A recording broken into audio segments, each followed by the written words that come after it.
الحمد لله رب العالمين والصلاة والسلام على قائد الغر المحجلين نبينا محمد وعلى آله وصحبه أجمعين. فأعوذ بالله السميع العليم من الشيطان الرجيم. بسم الله الرحمن الرحيم. والسابقون الأولون من المهاجرين والأنصار والذين اتبعوهم بإحسان رضي الله عنهم ورضوا عنه وأعد لهم جنات تجري تحتها الأنهار خالدين فيها أبدا ذلك الفوز العظيم.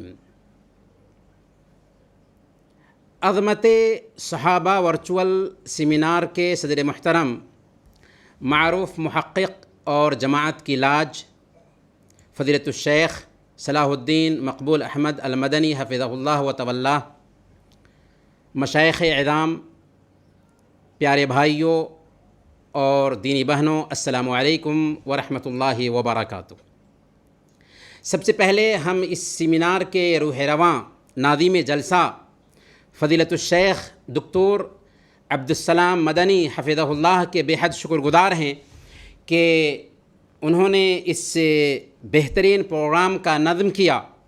ہم ان کی ہمت کو سلام کرتے ہیں کہ وہ تقاضۂ وقت کے مطابق مختلف موضوعات پر ورچوئل سیمینار منعقد کرتے رہتے ہیں اور اس میں چیدہ شخصیات کو دعوت سخن دیتے ہیں. آج کے اس سیمینار میں مجھ ناچیز کو گفتگو کرنے کا موقع ملا ہے، شرف حاصل ہوا ہے. چنانچہ آج ہم اس مختصر وقت میں مقام صحابہ کے موضوع پر چند باتیں آپ کے سامنے پیش کرنے کی کوشش کریں گے. صحابہ کرام کا مقام و مرتبہ کتاب و سنت کی روشنی میں بیان کرنے کی کوشش کریں گے. محترم حضرات، صحابہ جن کی عظمت اللہ رب العالمین نے خود اپنی کتاب میں بیان کی ہے، جن کی شان نبی پاک صلی اللہ علیہ وسلم نے اپنی احادیث میں بیان کی ہے، جو وحی کے پہلے مخاطب تھے، جن کے ذریعہ ہمارے پاس قرآن کریم پہنچا ہے، جن کے ذریعہ ہمارے پاس اللہ کے نبی صلی اللہ علیہ وسلم کی احادیث پہنچی ہیں، جنہوں نے اللہ کے رسول صلی اللہ علیہ وسلم کو اپنی آنکھوں سے دیکھا تھا اور اپنے کانوں سے ان کے فرامین سنے تھے. صحابہ کی قدر و منزلت، ان کے مقام و مرتبہ کو پہچاننا عقیدے کی سلامتی کا واحد راستہ ہے، ایمان کا اٹوٹ حصہ ہے. اسی لیے علماء اسلام نے عقیدہ کی کتابوں میں صحابہ کے مقام و مرتبہ کو واضح کیا ہے اور ان کا دفاع کیا ہے، کیونکہ ان کا دفاع دراصل اسلام کا دفاع ہے، ان کا دفاع دراصل رسول اللہ صلی اللہ علیہ وسلم کا دفاع ہے، ان کا دفاع دراصل قرآن کا دفاع ہے، ان کا دفاع دراصل احادیث نبویہ کا دفاع ہے. سب سے پہلے آئیے ہم جانتے ہیں صحابی کسے کہتے ہیں. حافظ ابن حجر رحمۃ اللہ علیہ فرماتے ہیں، من لقی النبی صلی اللہ علیہ وسلم مؤمنا بہ ومات علی الایمان. صحابی اسے کہتے ہیں جس نے ایمان کی حالت میں نبی پاک صلی اللہ علیہ وسلم سے ملاقات کی اور ایمان کی حالت میں ہی ان کی وفات ہوئی. اس تعریف کے مطابق وہ سارے لوگ صحابہ کے زمرہ میں شامل ہوں گے جن کی صحبت آپ صلی اللہ علیہ وسلم کے ساتھ چاہے لمبی ہوئی ہو چاہے مختصر ہوئی ہو، جنہوں نے آپ سے روایت کیا ہو یا روایت نہ کیا ہو، غزوات میں شریک ہوئے ہوں یا شریک نہ ہوئے ہوں، اپنی آنکھوں سے آپ کا مشاہدہ کیا ہو یا بینائی نہ ہونے کی وجہ سے، بصارت نہ ہونے کی وجہ سے آپ کا مشاہدہ نہ کر سکے ہوں. بس شرط یہ ہے کہ ایمان کی حالت میں آپ صلی اللہ علیہ وسلم سے ملاقات کی ہو اور ایمان کی حالت ہی میں ان کی موت ہوئی ہو، ان کی وفات ہوئی ہو. قرآن کیا کہتا ہے صحابہ کرام کے تعلق سے؟ اللہ تعالیٰ نے فرمایا سورہ الفتح آیت نمبر 29، محمد رسول اللہ والذین معه اشداء علی الکفار رحماء بینہم. محمد صلی اللہ علیہ وسلم اللہ کے رسول ہیں اور جو لوگ ان کے ساتھ ہیں کافروں پر سخت ہیں، آپس میں رحم دل ہیں۔ یہ صحابہ کی پہلی صفت بیان ہوئی کہ وہ کافروں پر سخت اور آپس میں رحم دل تھے، اور یہی مومن کی شان ہے۔ ہو حلقے یاراں تو برے شم کی طرح نرم، رزم حق و باطل ہو تو فولاد ہے مومن۔ تراہم رکعا سجدا یبتغون فضلا من اللہ ورضوانا، تو انہیں دیکھے گا کہ رکوع اور سجدے کر رہے ہیں، اللہ تعالیٰ کے فضل اور رضامندی کی تلاش میں ہیں۔ یہ دوسری صفت بیان ہوئی، عبادت و ریاضت، رکوع و سجود ان کی خاص پہچان ہے، اور اس میں انہیں صرف اللہ رب العالمین کی رضا مطلوب ہوتی ہے۔ سیماہم فی وجوہہم من اثر السجود ذالک مثلہم فی التوراۃ، ان کا نشان ان کے چہروں پر سجدوں کے اثر سے ہے، ان کی یہی مثال تورات میں ہے۔ یعنی سجدوں کی وجہ سے ان کی پیشانیوں پر چمکتا ہوا نشان دکھائی دیتا ہے۔ صحابہ کی یہ صفت تورات میں بیان ہوئی ہے۔ وَمَثَلُهُمْ فِي الْإِنْجِيلِ كَزَرْعٍ أَخْرَجَ شَطْأَهُ فَآذَرَهُ فَاسْتَغْلَظَ فَاسْتَوَى عَلَى سُوقِهِ يُعْجِبُ الزُّرَّاعَ لِيَغِيظَ بِهِمُ الْكُفَّارَ، اور ان کی مثال انجیل میں کیا ہے؟ اس کھیتی کے جیسے جس نے اپنی کوپل نکالی، پھر اسے مضبوط کیا اور وہ موٹا ہو گیا، پھر اپنے تنے پر سیدھا کھڑا ہو گیا اور کسانوں کو خوش کرنے لگا تاکہ اس کی وجہ سے کافروں کو چرائے۔ یعنی انجیل میں صحابہ کرام کی مثال اس کھیتی سے دی گئی ہے جو پہلے کمزور تھی، پھر آہستہ آہستہ مضبوط ہوتی گئی۔ اسی طرح صحابہ کرام کی بھی حالت تھی کہ پہلے کمزور تھے، پھر آہستہ آہستہ طاقتور ہوتے گئے، پھر ان کا اثر و رسوخ بھی قائم ہو گیا، اور یہ دیکھ کر کافر چرنے لگے، انہیں غصہ آنے لگا۔ اسی آیت سے استدلال کرتے ہوئے امام مالک رحمۃ اللہ علیہ فرماتے ہیں کہ جو صحابہ سے بغض رکھے، جو صحابہ سے جلن رکھے، وہ کافر ہے۔ دوسری جگہ اللہ تعالیٰ فرماتا ہے سورہ التوبہ آیت نمبر 100، والسابقون الاولون من المہاجرین والانصار والذین اتبعوهم باحسان رضی اللہ عنہم ورضوا عنہ، کہ وہ مہاجر اور انصار جنہوں نے سب سے پہلے ایمان کی دعوت قبول کرنے میں پیش قدمی کی، سبقت کی، اور جو بعد میں سچائی کے ساتھ ان کے پیچھے آئے، ان کی تابعداری کی، اللہ ان سے راضی ہوا اور وہ اللہ سے راضی ہوئے۔ پھر کیا ملے گا ان کو؟ وَأَعَدَّ لَهُمْ جَنَّاتٍ تَجْرِي تَحْتَهَا الْأَنْهَارُ خَالِدِينَ فِيهَا أَبَدًا ذَلِكَ الْفَوْزُ الْعَظِيمُ، اور اللہ تعالیٰ نے ان کے لیے ایسے باغ مہیا کر رکھے ہیں جن کے نیچے نہریں بہتی ہوں گی، اور وہ ان میں ہمیشہ ہمیش کے لیے رہیں گے۔ یہی سب سے بڑی کامیابی ہے۔ اس آیت کریمہ میں اللہ تعالیٰ نے انصار و مہاجرین اور قیامت کے دن تک ان کی تابعداری کرنے والوں کو دو خوشخبری دی ہے۔ پہلی خوشخبری رضی اللہ عنہم ورضوا عنہ، اللہ ان سے راضی ہوا اور وہ اللہ رب العالمین سے راضی ہوئے۔ دوسری خوشخبری کہ اللہ تعالیٰ نے ان کے لیے جنت میں پرکیف نعمتیں تیار کر رکھی ہیں۔ اس سے پتہ یہ چلا کہ صحابہ جنتی ہیں۔ اللہ تعالیٰ نے صحابہ کرام کو اپنی کتاب میں کامیاب افراد میں شامل کیا ہے۔ اللہ تعالیٰ نے فرمایا سورہ التوبہ آیت نمبر 88 اور 89، لیکن الرسول والذین آمنوا معه جاہدوا باموالہم وانفسہم واولئک لهم الخیرات واولئک هم المفلحون۔ گویا کہ کامیابی کی ضمانت دی اللہ رب العالمین نے صحابہ کرام کو، بلکہ اللہ تعالیٰ نے صحابہ کے ایمان کو باقی لوگوں کے ایمان کے لیے معیار قرار دیا ہے۔ صحابہ کے کردار میں نجات ہے، صحابہ کے کردار میں اختلافات کا خاتمہ ہے۔ اللہ تعالیٰ نے فرمایا سورہ البقرہ آیت نمبر 137، فَإِنْ آمَنُوا بِمِثْلِ مَا آمَنْتُمْ بِهِ فَقَدِ اهْتَدَوْا وَإِنْ تَوَلَّوْا فَإِنَّمَا هُمْ فِي شِقَاقٍ، اگر وہ تم جیسا ایمان لائیں، بعد والے تم جیسا ایمان لائیں تو ہدایت پائیں گے، اور اگر منہ موڑیں تو اختلاف میں پڑے رہیں گے۔ قرآن و احادیث کو ماننے کا دعویٰ کافی نہیں ہے، بلکہ قرآن و احادیث کو سمجھنے کا معیار صحابہ کی سمجھ ہے۔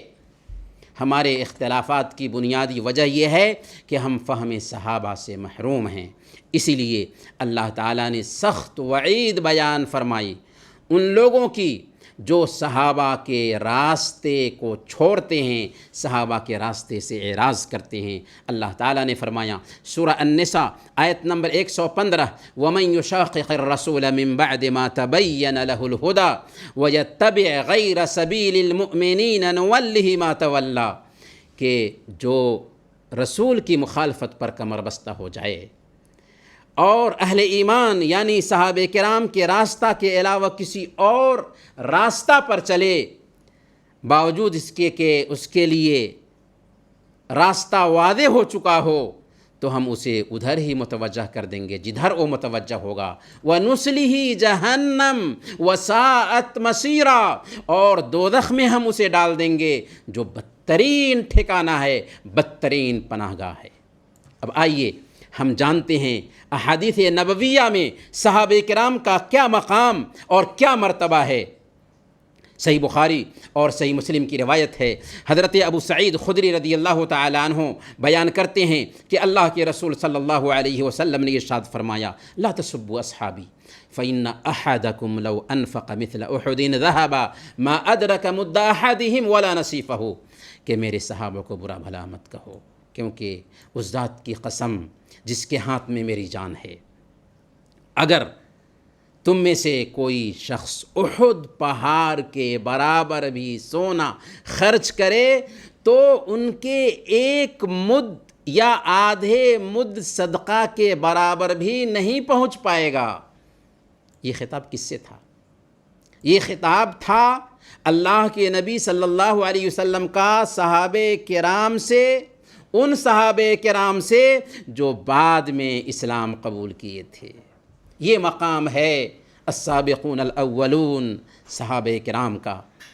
صحابہ کرام امت محمدیہ کے لیے امان، نگراں اور محافظ بھی تھے، جیسا کہ ابھی فضیلت الشیخ عبدالسلام مدنی حفظہ اللہ نے یہ حدیث پیش کی ہے۔ صحیح مسلم کی یہ روایت ہے، حضرت ابو موسیٰ اشعری رضی اللہ تعالیٰ عنہ اس حدیث میں بیان کرتے ہیں کہ اللہ کے نبی صلی اللہ علیہ وسلم فرماتے ہیں، النجوم امانۃ للسماء فاذا ذهبت النجوم اتى السماء ما توعد، کہ یہ ستارے آسمان کے محافظ ہیں، جب یہ ستارے ختم ہو جائیں گے تو آسمان پر وہ کیفیت طاری ہو جائے گی جس کا اس سے وعدہ کیا گیا ہے، یعنی آسمان پھٹ کر ریزہ ریزہ ہو جائے گا۔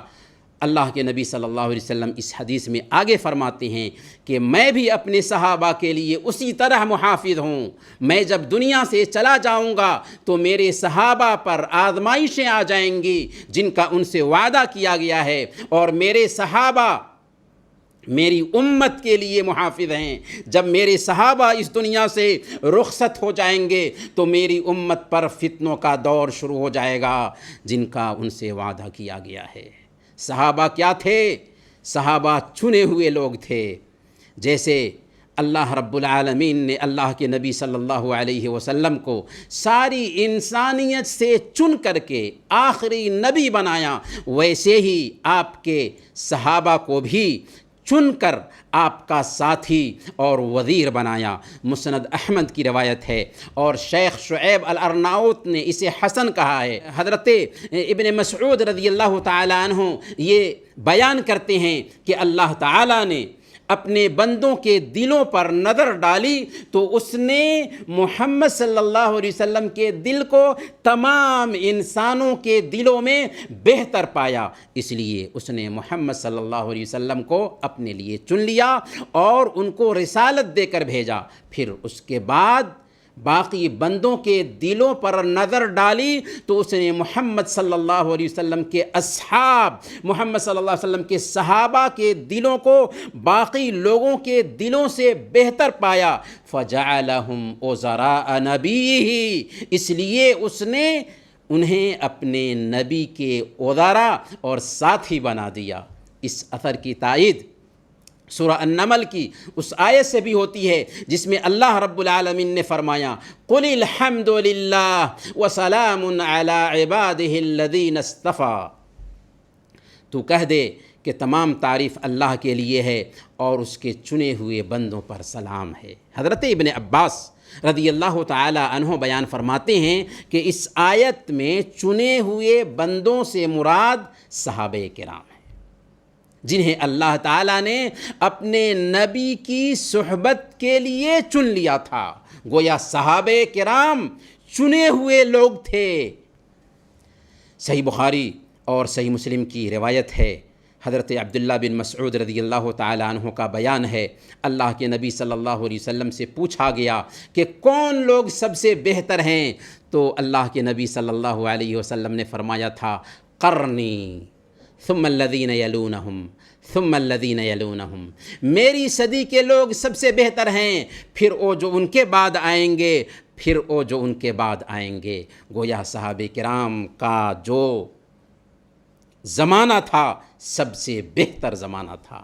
اب آئیے ہم صحابہ کی کچھ خصوصی فضیلت جانتے ہیں۔ انصار مدینہ کی خصوصی فضیلت کیا ہے؟ صحیح بخاری کی روایت ہے، حضرت انس رضی اللہ تعالیٰ عنہ بیان کرتے ہیں کہ اللہ کے نبی صلی اللہ علیہ وسلم نے ارشاد فرمایا آیت الایمان حب الانصار و آیت النفاق بغض الانصار، ایمان کی پہچان انصار سے محبت کرنا ہے اور نفاق کی پہچان انصار سے بغض رکھنا ہے۔ گویا کہ اگر کوئی آدمی ایمان والا بننا چاہتا ہے تو وہ انصار سے محبت کرے، اگر ایمان سے محروم ہونا چاہتا ہے تو انصار سے بغض اور نفرت رکھے۔ بدری صحابہ کی کیا فضیلت ہے؟ صحیح بخاری اور صحیح مسلم کی روایت ہے، اللہ کے نبی صلی اللہ علیہ وسلم نے ارشاد فرمایا وَمَا يُدْرِيكَ لَعَلَّ اللَّهَ عَزَّ وَجَلَّ اطَّلَعَ عَلَى أَهْلِ بَدْرٍ فَقَالَ اعْمَلُوا مَا شِئْتُمْ قَدْ غَفَرْتُ لَكُمْ، کہ اللہ تعالیٰ نے مجاہدین کے احوال کو جانا اور اس نے خود فرما دیا کہ تم جو چاہو کرو، میں تمہیں معاف کر چکا ہوں۔ معافی کا اعلان اس بات کی دلیل ہے کہ صحابہ کرام جنتی ہیں۔ بیعت الرضوان یعنی صلح حدیبیہ میں شریک ہونے والے صحابہ کرام کی کیا فضیلت ہے؟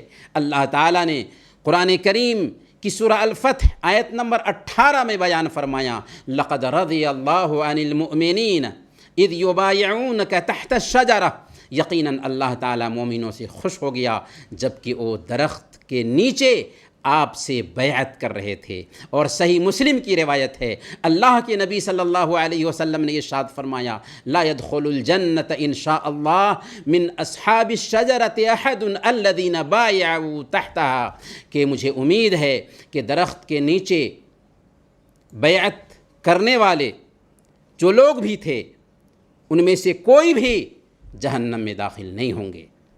اس بیعت سے مراد بیعت رضوان ہے، صلح حدیبیہ ہے، جس میں شریک ہونے والے صحابہ کی تعداد 1400 سے زیادہ تھی۔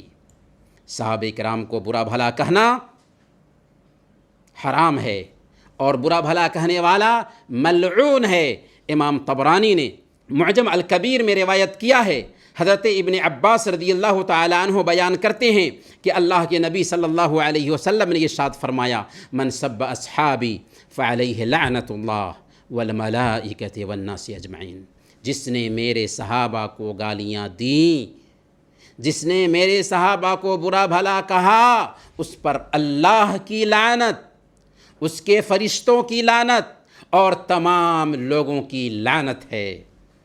اور سنن ابن ماجہ کی روایت ہے، حضرت ابن عمر رضی اللہ تعالی عنہما بیان کرتے ہیں، لا تسبوا اصحاب محمد صلی اللہ علیہ وسلم، محمد صلی اللہ علیہ وسلم کے صحابہ کرام کو برا بھلا مت کہو، فَلَمَقَامُ أَحَدِهِمْ سَاعَةً خَيْرٌ مِّنْ عَمَلِ أَحَدِكُمْ عُمُرَهُ، کیونکہ کسی ایک صحابی کا نبی پاک صلی اللہ علیہ وسلم کی صحبت میں ایک لمحہ کے لیے، ایک ساعت کے لیے ٹھہرنا تم میں سے کسی کی عمر بھر عمل سے بہتر ہے۔ یہ تھا مقام اور مرتبہ صحابہ کرام کا۔ صحابہ کے تئیں ہمارا کیا رویہ ہونا چاہیے؟ سب سے پہلے نمبر پر ہم ان سے محبت کریں اور ان کے لیے دعا کریں، اور ہم سارے صحابہ کے لیے علی العموم جنت کی گواہی دیتے ہیں، کیونکہ اللہ تعالیٰ نے فرمایا ہے وَكُلًّا وَعَدَ اللَّهُ الْحُسْنَى، یعنی اللہ تعالیٰ نے ان میں سے ہر ایک کے لیے بھلائی کا ہی وعدہ فرمایا ہے، اور ان کے حق میں اللہ تعالیٰ نے یہ بھی فرمایا ہے رضی اللہ عنہم ورضوا عنہ، اللہ ان سے راضی ہوا اور وہ اللہ سے راضی ہوئے، البتہ تعین کے ساتھ اللہ کے رسول صلی اللہ علیہ وسلم نے فرداً جن صحابہ کو جنت کی بشارت دی ہے ان میں عشرۂ مبشرہ ہیں۔ اس کی صراحت سنن ترمذی کی ایک صحیح روایت میں آئی ہے، البتہ دکتور محمد بن علی الغامدی حفظہ اللہ نے اپنی کتاب من بشر بالجنت من غیر العشرہ میں تحقیق سے ثابت کیا ہے کہ عشرۂ مبشرہ کے علاوہ 28 صحابہ کے حق میں جنت کی بشارت ملتی ہے۔ محترم بھائیوں اور دینی بہنوں، انہی چند کلمات کے ساتھ میں اپنی بات ختم کرتا ہوں اور دعا گو ہوں کہ اللہ تعالیٰ اس پروگرام کے فیض کو عام فرمائے۔ وصلی اللہ علی نبینا محمد وعلی آلہ وصحبہ اجمعین۔